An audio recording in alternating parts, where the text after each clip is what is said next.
So he came and he provided all kinds of proof to show that when Kibaki handed over the government to Huhunye, we had I think we had only 1 trillion shillings in debt or something like that. And we had a very nicely running economy. And then he goes on, please check out all the interviews he's done with different radio stations and stuff, because he's gone over this over and over again. And then you can also do your own research. And he talks about how a lot of these things, even the Eurobond, never landed in Kenya. Kimeumana family. It's not a simple thing. It's not we're on the streets, get them off the streets by any means necessary, and then we continue as a country. No. We want answers and we want solutions. Can you imagine if we don't even have a debt and we're paying some I can't even say it, family. But the truth is stranger than fiction. 2027 is the most important election in our history as Kenya, and here's why. 1. We ought to elect leaders who are confident enough to publicly audit our debt. Unfortunately, till date, wengi wenyu hamjui tuko na deni inatoshanaje, na hapo ndo penye mvua ilianza kutupigia. At this point, a national public debt audit is a non-negotiable. Why? Because our future generations rely on this information. So, it's high time tuanze kuuliza maswali kama, hii SGR ilijengwa na how much, and how much are we owing the people who built it? Otherwise, kuwa comfortable in this uncertainty will breed nothing but impunity. Siku tutamua unajua ni aje, we are facing these politicians with the hard questions. Unajua most of them will end up in committee. There's nothing such as opposition when it comes to corruption. In layman's terms, namaanisha, wote wanakulia a huge platter that you are not part of. Weshinda hapo, kazi yako ni kuimba 1 term, 2 term. Utaachwa hapo, trapped na madeni ka zote. A storm is coming. Na kama uoni clouds inagather, kula carrots, because when it eventually rains, it will pour. Ask yourself, hii pesa inamwagwa kwa makanisa and harambes, mbona itumiki kufanya kazi yake, which is funding development? Why do we always have to borrow so that we can fund our projects? Unataka kuniambia Kenya ina pesa? Niambie. Political immaturity, tribal politics and gluttony itatupeleka kwa mtaro. Na usitake jua, huwezi toka kwa hiyo mtaro. So make sure you've reposted this video so that it can reach as many Kenyans as possible. Viva! Our problems revolve around one thing: debt. Why do we have bad schools? Because the money we should build schools are paying debt. Why are we being taxed? Because we need to pay debt. Why are we not getting social services the way we should? Because we need to pay debt. Why are we selling our national assets? Because we are paying debt. Why are we paying debt? Because we need to pay debt.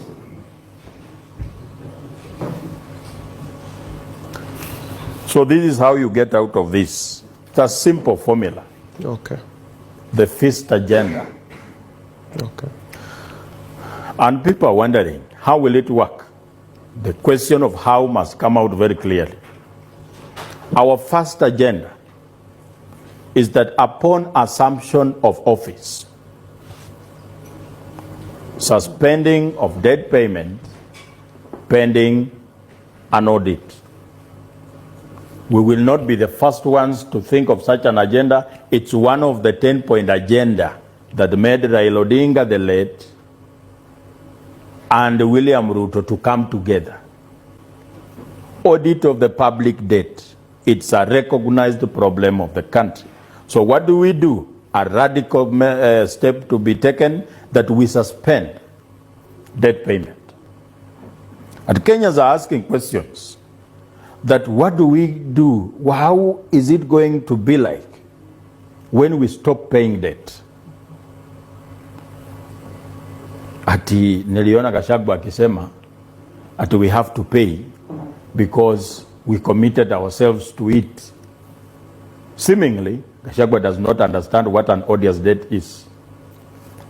Odious debt is an illegal debt. Our constitution stipulates how you borrow. It has to be approved by parliament. That is what makes it sovereign. If the debt wasn't approved by parliament, we don't pay. It has to come to the country through the consolidated fund. That's the only account of the people. And the money that has been borrowed in our name has to come into our account so that we can bear responsibility to pay. And then 3, it has to do a project. That's the only reason why we should borrow. That we borrowed 250 billion, hallelujah, this is what we did with it, and now we need to pay. Okay, that's what we do.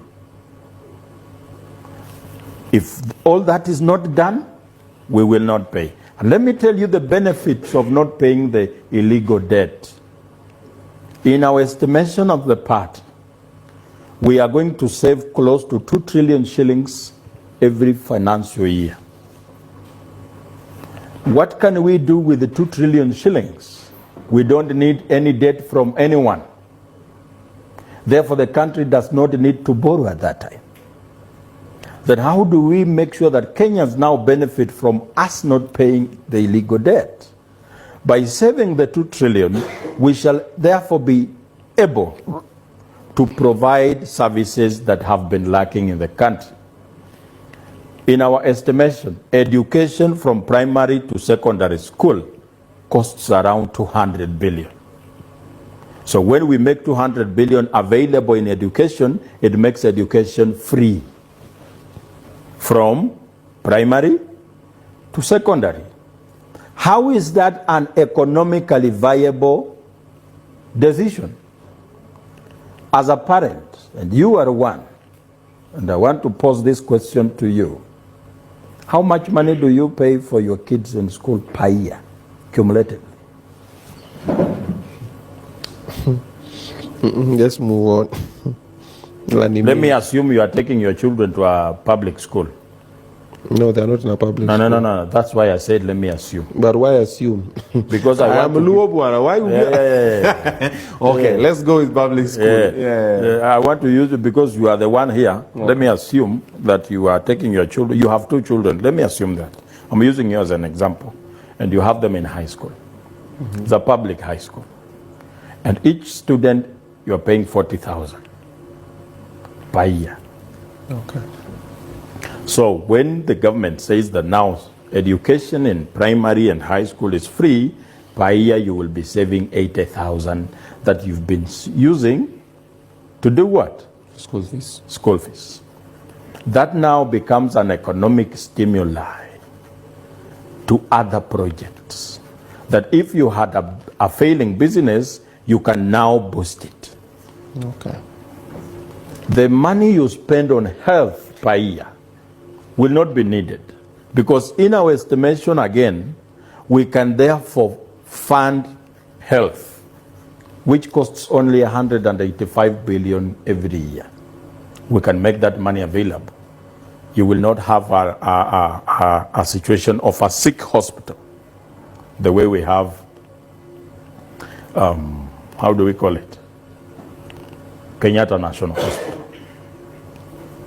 Those are 2 social programs that we are going to provide as a FINA party. Then third, we have all this put in place. Now, how do we make sure that you have access to further credit, more money to develop yourself? A policy by government that there shall be no domestic borrowing. The biggest mistake President Ruto and his cohorts has done is to go for the money that does not belong to them, the money that belongs to the people. They have borrowed from our banks. We mentioned KCB. Yep. That is not money that should be taken by government. Should be taken by all of us here. That is why SMEs are not performing. That is why when you walk in Nairobi town, on a normal day, every building has some closed shops. That shouldn't be the case, because every shop closed is a job lost and revenue cut. Wakati biashara imekwanga mzuri Nairobi, to get a stall on ground floor, goodwill ni 1 million. Plus. Na unalipa rent ya 6 months before upewe. Saa hii ukipita wameandika hapo nje no goodwill. vacant, no goodwill needed. Unalipa renti ya mwezi moja, unapewa. Even stalls on ground floor are being used as stores. That is an indicator that the economy is not doing well. Wachana na hizi vitu zingine tunaambiwa graph yenye bloggers wa broad based, people with affordable thinking are posting. This affordable thinking is not going to help us. I have told you how the first agenda, one, we are not paying debt, we are providing free education, we are providing free health care. Wengine wanasema atina SHA itaenda wapi? Why do you need SHA? When we have said you just show up at the hospital with an ID and you get treated. Even the most complex of the surgeries. Because money has been availed. How does that help our economy? It will put pressure because people will be now going to hospital. We will need to employ more doctors, build more hospitals, avail more machines. Those are jobs. In education, build more schools, employ more doctors, more children in school. As we speak.